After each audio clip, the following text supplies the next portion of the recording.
Hello everyone, it is Mark Berman from TVMI. I am coming to you live from the Winter Television Critics Association press tour. I am here with a renowned actress, Suzzanne Douglas. Hello. Hello. How are you? I'm doing well. It's very nice to meet you. It's lovely to meet you. We tried to do this outside, by the way. It's about 75-ish out there. I think it's more. We tried to do it out there, but we both disappeared in the sun. I know. You but know, it was a glorious effort. We tried. We really tried.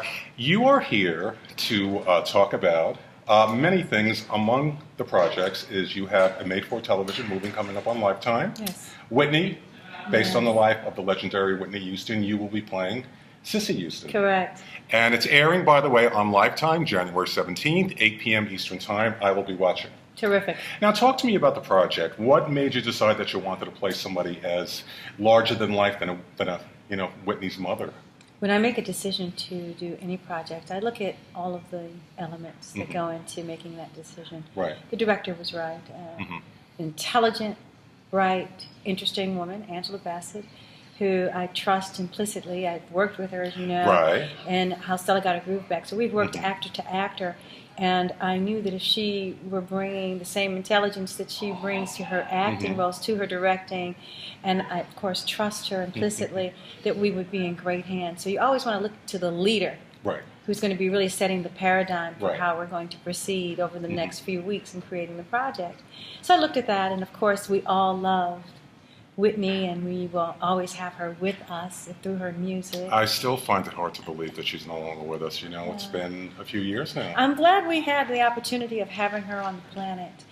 Better to have had her, and we still Than have not have her. her. Yes, Yeah. having that spirit, that light in the world with us has really been amazing. Right. But as you know, before there was a Whitney, there was a Sissy Houston. Of course. An iconic diva in her own right. Now, when you take on a role like this, how do you tackle it? Do you look at footage of the real person? Do you try to imitate her mannerisms? Do you kind of bring something different to the table? How do you tackle that?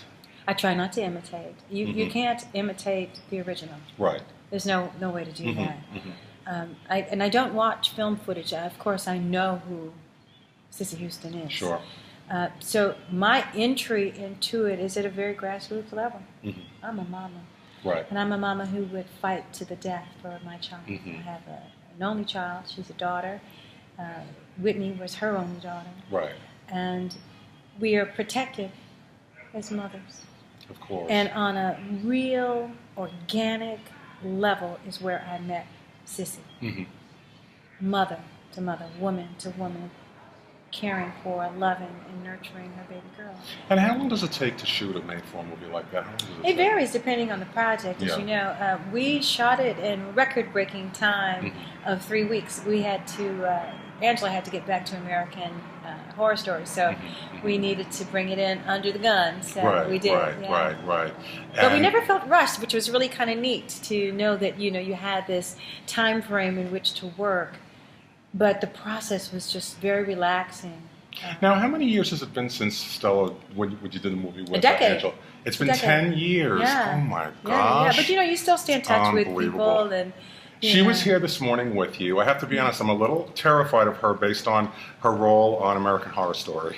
I know. A woman with three breasts is also very intimidating. I mean, I saw her. I said, understand. Obviously with the three breast issue, you look at her and think, this is a woman. This is quite a lady. Yeah, and she's a voodoo princess. She's a voodoo princess. So she could put a spell on you. Right. So yeah. But and you've done other made-for-television movies. You've done a lot of stage. You've done a little of everything. You've been on sitcoms. You were on a drama called Against the Law. Yeah, years ago with Michael O'Keefe. Oh my God! But I have to tell you, you were on a show that I truly was a guilty pleasure for me. Oh, what was it? I remember when I'd say to people I watched, they'd be like, "Well, you're not the audience for that show." I'm like, "Why am I not the audience?" I was a big fan of the Parkers. Oh, I had a recurring role on that. Right, with Monique, I played her sister. Right. And I hate that people try and put you in a box as to what you should and should not watch. Right. I think that our nation's in trouble now because we don't cross those barriers and we put certain styles in a box and say certain people have to watch that. No, if you love it, watch it. I agree. I mean, I'm in an age where I'm supposed to be watching repeats of Murder, She Wrote in a rocking chair. Oh, no, Mark, no. I'm not. That's not for me. And I watch all different kind of things.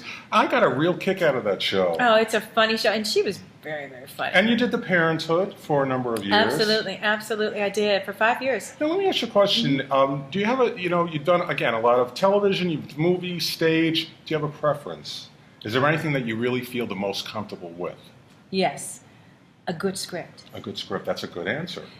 Regardless of what genre it is, what milieu it is, what medium it is, the most important thing is what's on the page. Right, it's the writing that if gravitates. It doesn't start there, right. It's really hard to make it work if it doesn't begin in the word. And as an actress, do you look for something that's regularly scheduled where you could do for a number of years, where you have the stability, each week you're playing the same role? Or do you have a preference where you can do a movie here, you could do stage, you could do a movie? Do you like the diversity? I love the diversity, but the diversity from the approach, Mark, of looking for people that I enjoy working with and looking for projects that say something. I did a play called Wit, and I liked doing that play because it spoke about ovarian cancer, and African American women die at a higher rate from ovarian cancer, so it gave me a platform to go out and speak to women about the importance of early detection. Sure. I did Lady Day at Emerson's Bar and Grill, so it gave me the opportunity to talk about domestic violence because she was a victim of that, and substance abuse because she was a victim of that. Lady Day was. So I try and look for pieces that have a social consciousness to them, because as an artist, I mean, we've only but to see how, with what's recently happened in Paris, the impact that our media and our industry has on the social consciousness of people. That right to speak. People listen to artists. If you look at nations around the world, and we know those nations that want to silence their people based on an opinion or a thought. Can you imagine a world where where no one was allowed to have free speech or free thinking? Sure. And the arts are a way to cause people to think. And you go back historically with the Romans and the Greeks, and they had segments of their writings that were specifically targeted to the politicians who were strategically placed in the audience and had that rhetoric directed towards them. So it's always been a platform from which those who are conscious can speak to those who may not be conscious enough. Sure, it's interesting. To reach out to them. That's a very good point. Do you have a favorite role over the course of your career? I have a few favorite roles. I do. I really loved Wit. I loved playing Dr. Baring. I was the first African American woman to play Dr. Baring because of her wit and her brain and her brilliance. And what I loved about that character, while we're told at the beginning of the play that she's dying of cancer, she doesn't play the death, or you shouldn't. She plays the fact that she didn't live her life. And life, there's no dress rehearsals in life. This is it. We get one chance. One chance, this is it. So make it count. So I enjoyed the intelligence that piece had. I loved doing the film Tap with Gregory Hines, tapping on the rooftop with one of the greatest tap dancers in the world. Absolutely. And it didn't get any better than that. And that film was very dear to me. It was my first film in Hollywood. And I had the legend, Sammy Davis Jr., who brought me into the industry the right way, with a certain level of sophistication and elegance. And it wasn't about celebrity.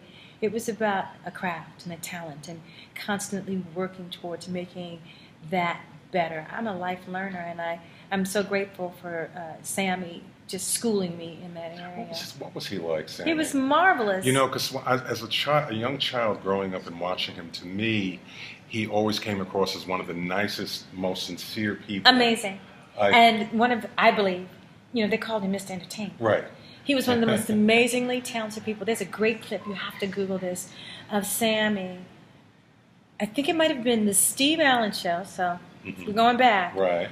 He plays the drum set, and not tentatively, not timidly. He throws it down. Then he effortlessly walks over to the vibraphone and throws that down, and it's amazing. That is so cool. It's amazing. You know, I'm a big fan of classic television. I was home watching Here's Lucy with everybody's favorite, Lucille Ball. And here is Sammy Davis Jr. He was on that? He did a guest shot on that. You know, I hadn't seen the episode since I'm a child, so we're talking a long time here. Did he play himself, or did he play... He played himself. Okay. He played himself. And then, of course, I always remember growing up watching the telethon with Jerry Lewis, and he'd be on there, you know, working, and... Great guy. But it's interesting that you think of him all these years later. Absolutely. He had a great influence on my life. Oh, I think he's had a great influence on a lot of people. You know, it was interesting because when you look back at those folks, that legacy of Hollywood and the industry, there was a great deal of talent. And through the talent came the celebrity. Right. It wasn't the other way around. I don't poo-poo anyone. You make your fortune and make your way in life the best way you can with whatever tools you have. But it's just a marked difference between where we are within our industry. I know it's when you think back, we've lost so many good people. You know, that's the bad. You know, that's the negative about as the years pass, you lose all these people. Do you? I'm curious, as somebody who considers himself a TV historian, do you have a favorite show that you watch? Anything now that or anything? Oh my goodness! I've become a bit. Well, I'm in graduate school, as you know, getting this master's in jazz vocals, and so I don't have the luxury of sitting down and watching at the regular time when the shows air.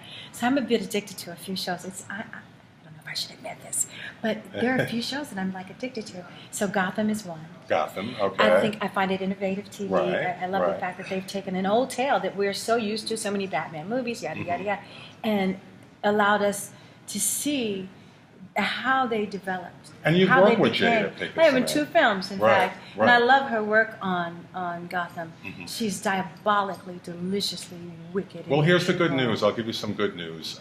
My prediction is Gotham will be on the air for a very long time. Good. Very long time. Good. That's a great show. I love American horror, but it's frightening to me. I can only watch it during the daytime because I'm very impressionable. Very impressionable. There's only 2 episodes left. I know, and it's just like tearing me apart. Then, should I go on with all the shows? Name another one. Oh, I'm curious. God. Okay, let's see which one. I can only name one. Actually, I'll have a better question. What? If you had to pick one show historically, what is it? Ooh. Because I have my answer. One show. All-time favorite.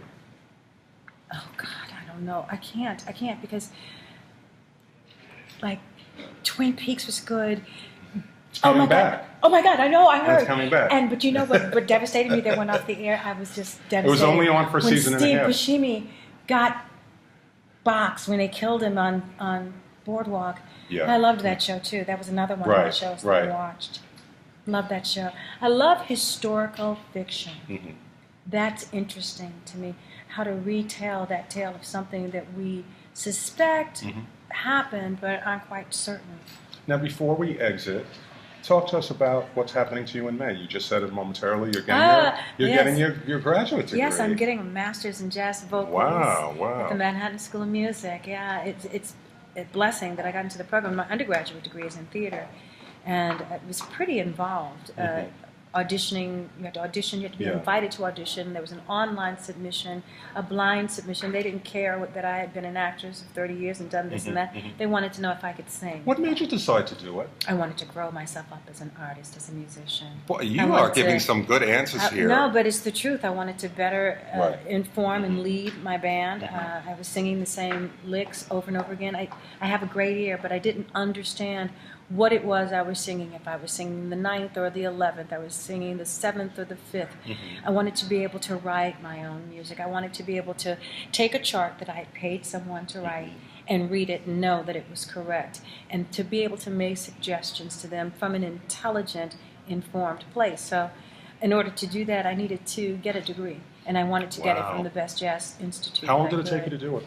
It'll be 2 years. May 15th, I graduate, so it's a 2-year program. Wow, so you were doing that and you were working at the same time? Absolutely. That, working, raising my daughter. How old is your daughter? She's 20, and she's in college. She's at the Tisch School. Good for her. My son's 20. Oh, lovely. I believed in arranged marriages, Mark. Where's he? He's in Long Island? Where's he at school? He's in Albany. Oh. I also have a 23-year-old and I have a 12-year-old. Okay. Oh, my goodness. I have them in all ages, 2 girls and a boy. Who's the 2 girls and a boy? So 2 girls and a boy. I have girl, boy, girl. The baby is the girl. The baby's my girl. Right, right. The baby is the girl, the third child that I begged for, and I got.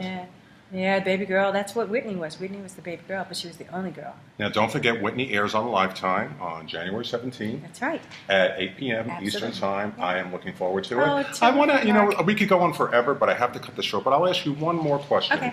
When a show like Whitney airs, a movie like Whitney airs, do you the next morning wonder how the ratings were? Does that matter to you? No, it doesn't. You don't follow ratings at all? You know what? No, I don't. That's not my job. Right. That's not my job. That's the studios. That's something of interest to the studio. They're crunching the numbers. Right. Right. My job has already been done. We did that in July. But what I am interested in is the dialogue that this project is creating, and the dialogues that we can have with our children about choices, about who you love. Sure. About someone once said it to me this way: your network determines your net worth. And it's not just I'm not just talking about dollars and cents, because friends, real loved ones, that's money in the bank. Those are people you can trust. And so when you look at a film like Whitney, and you see these 2 young people who are just madly in love with one another, they make some bad choices. Sure. So how do we instruct our children with regards to making choices that will empower them, because the choices that you make today have an impact on your life for the rest of your life. Of course. You know, as your children get older, it gets more difficult. Absolutely. Because they're grown. And you can't tell them anything. Now the ball's in their court. They're spreading their wings. Absolutely. They're doing their own thing. Absolutely. You know, and you as a parent just have to at this point sit back and think, I hope I'm sure they're going to do the right thing. Sissy was probably torn about that. I'm sure she is, they say talked until she was blue in the face to her daughter about that relationship. But her hands were tied. I know. Her hands were tied. But what a legacy she left behind with her music. Absolutely. And her acting. Absolutely. And I thank you very much. Thank you, Mark. It was a pleasure to meet you. My pleasure. What a nice conversation. Sunny California. Sunny California that we can't go outside because you can't see us in the sun. But we're warm. Anyway, thank you very much. I am Mark Berman. You are? Suzzanne Douglas. Right. And I will be back. Tomorrow is Friday. I'll be back on Monday with the next video guest on the press tour. Thank you very much. Thank you. Take care, everybody.